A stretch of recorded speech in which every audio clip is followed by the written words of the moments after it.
I would say mysterious, unsettling, and hopefully engrossing.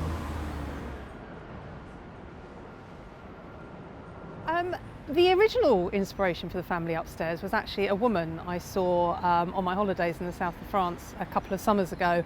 I saw this young mum taking her two small children, sneaking them illegally into the shower block at the back of a posh beach club.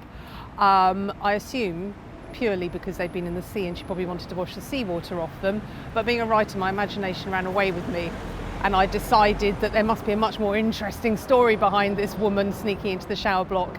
And I felt very strongly that I wanted to write a book about her and make a story for her. And that was the original inspiration. The other thing I really wanted to write about with this novel was a house. I've always loved writing about houses, and houses can often be like a feature, like a main character in my books. And I wanted a house where there was a certain level of anonymity, where bad things could be happening behind the front door and nobody would know about it. And I thought of this bank of houses that face over the Thames on Cheyne Walk in Chelsea. A lot of them are uninhabited, a lot of them are empty. And I Googled houses on Cheyne Walk, and a picture of this house came up. And I thought, that is the house. That's the house where I want my family to live. My favourite character is, without a doubt, Henry.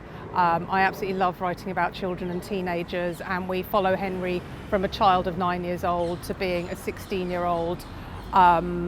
He's a very interesting character. He's black and white and all the shades of grey in between.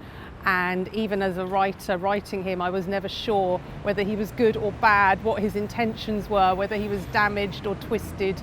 And it was just a joy to write him and find out more and more about him as I wrote him.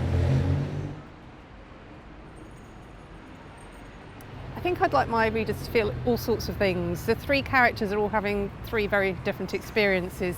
So when they're with Libby, I'd like them to feel caring and soft. When they're with Lucy, I'd like them to feel concerned and worried. And when they're with Henry, I'd like them to feel completely wrong-footed and not know where they stand with him at all.